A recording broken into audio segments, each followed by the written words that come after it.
Welcome to Confessions of an SEO. This is Carolyn Holzman. Here's where we talk about all things about the business end of SEO, the people side, from someone who's been there on both, as a local business owner of a brick and mortar and as an SEO. So will there be anything tactical in this? Maybe. But the short version is, if you're an SEO, this is all for you.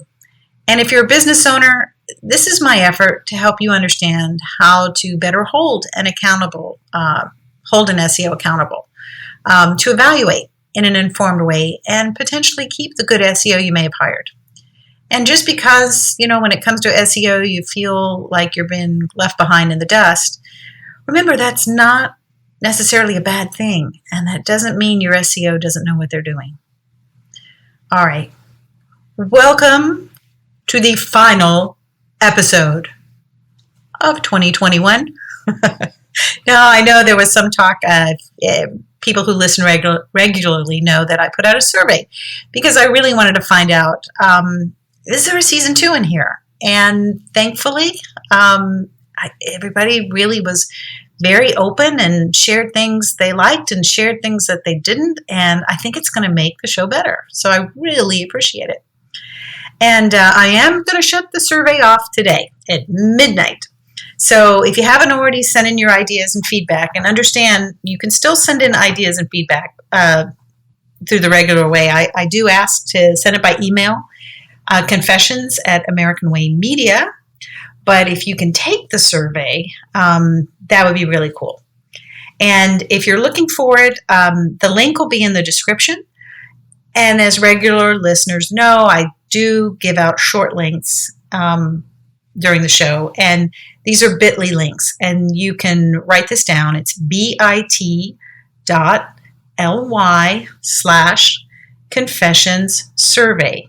It's all one word. And yeah, you do it right. There's 2 S's in the middle. I know. Don't do as I say. What is it? Don't do as I say. Don't do as I do. There we go. Okay. Now, this is being published on New Year's Eve. And keeping in with the season, I am toasting the beginning of a new year with a glass of my own limoncello, finely aged during the time of Corona. And the size of the glass, I will leave to your imagination. But know that one of my favorite scenes is from the Raiders of the Lost Ark when they're in the bar in Nepal and they're having a little drinking contest and they would smash these glasses upside down on the wooden table. Okay, so, there again, another movie theme. All right, well now here's where I will offer 5 tips on things you must avoid in your SEO in 2022. No, that's not what we do here. Have I taught you nothing? Why would I break that record just because it's a holiday? So instead, I want to talk about things that I wish for us all in 2022. That's a little more like it. So, but first, I would like to just touch on 2 things that I learned in 2021 that will inform my 2022. So first, and the best way to describe this is I got a glimpse of how to think a little more like a programmer. So what do I mean by this? When I first became an SEO, my perception was that Google was all-knowing, all-powerful. Hell, for some of my sites, I didn't hook them into Google Analytics because I thought if I did that, they could see everything I was doing, literally. And I didn't want them to see what I was doing. Okay. Reality, right? Hook your sites in. They see everything anyway. Don't stop. All right. So just to explain a little bit, my background is in music, orchestra rehearsals, practice. I started a music typesetting company. Music typesetting is what you do to make music scores look like they're published instead of handwritten. And in my spare time, I did the normal things in Florida. I rode my bike every day. I listened to Mahler symphonies on a record player without headphones. I mean, the dark ages. So all of that to say that I don't program. But in becoming an SEO tester and over the past 7 years as a tester and learning from some of the best, and I would say least rigid minds in SEO, I've begun to see that, what I would joke about, the ones and the zeros are actually ones and zeros. And as a tester, you learn how to ask questions. And the flip side of the coin on that is you learn to begin to know the limitations of the tools that you use or the system that you're working in. So to put it plainly, Google, or rather I should say, Google's engineers have to put their pants on one leg at a time too. So when I hear SEOs talk about EAT, which is expertise, authoritativeness, and trustworthiness. If you're in SEO, you probably know what that is. If you're a business owner, maybe not. And then they'll talk about quality content and, I'm scared of the duplicate content penalty.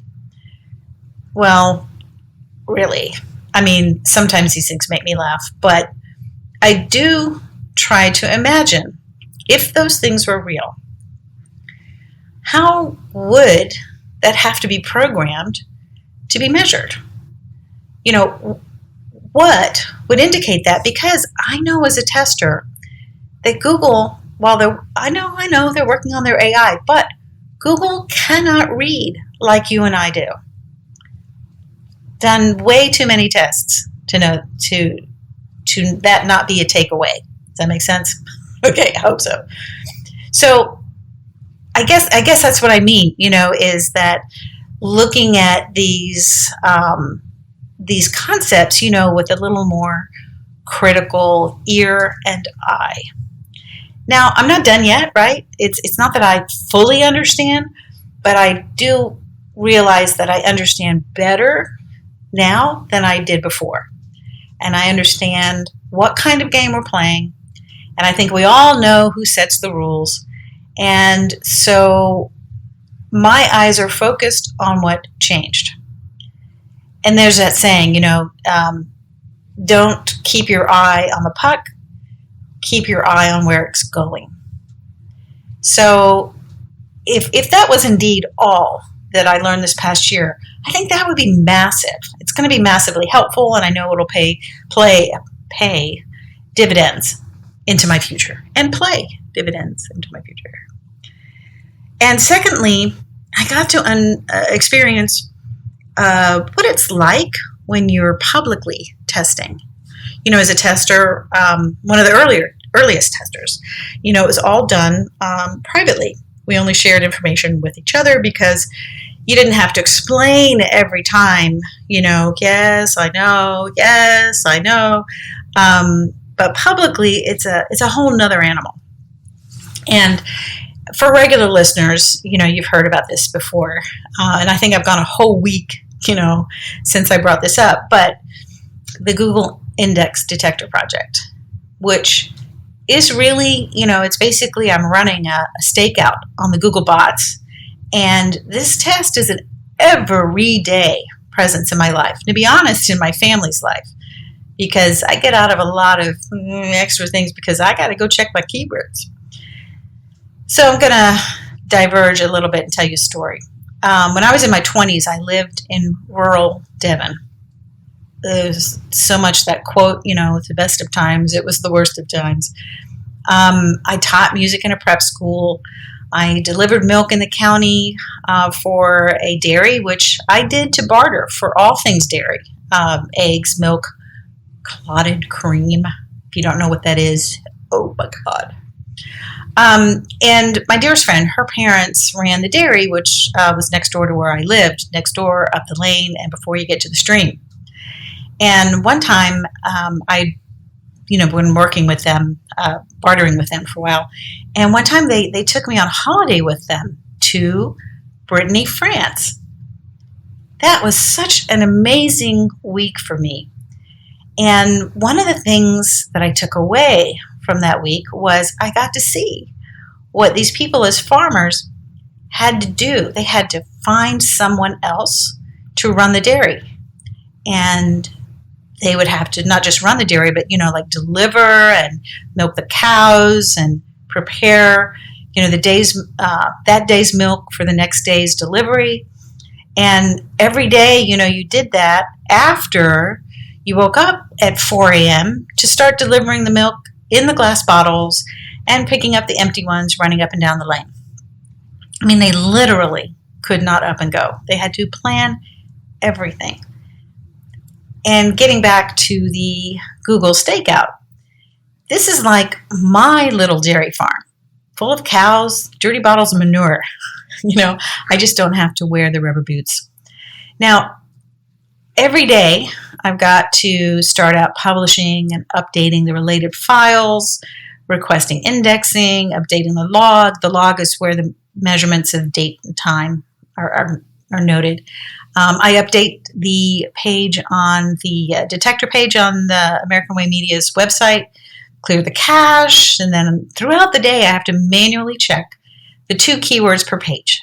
Now today, for instance, it's day 126, which means there's 252 keywords that I'll be checking today, and then updating the log before shutting down for the year, updating the website, clearing the cache, and then start it all over in the morning. And this is every day, every weekend, every Saturday, every Sunday. And Sunday I end up making 10 pages in advance. But, that's a couple of hours. Well, and please, this isn't a roundabout, elaborate way of asking for automated help or advice. Please, thank you very much if that's where you went with that. But I'm just saying that the next time I think about doing this type of daily HTML testing, when Google shuts off or modifies their indexing threshold, I want to do it sitting on my deck in Vermont and texting my VA because I've grown a budget for this kind of work. So just saying, it's my wish for me. Now moving on, we want to talk about the future and 2022. So here's what I hope for all of us as SEOs and for business owners. I want to release us from our intense fear of missing out, FOMO, that's the short version of it. And it's fear of missing out on that SEO tactic that someone just said or shared. And I know a lot of you expected this episode maybe to be more about all the things you should be doing. But FOMO isn't doing. FOMO pushes us into a constant, ever faster and faster, neurotic chasing mode. It's what makes us essentially assholes. Sorry. But if you don't know what that is, it's someone who asks a question, gets good information, and then doesn't take any action based on the information they received. Also, it makes us so impatient in our quest for the easy button, this one ring that rules them all, that we miss everything right in front of us. We literally miss the forest for the trees. We become too overwhelmed to make a move because all we're concerned with is making the right move.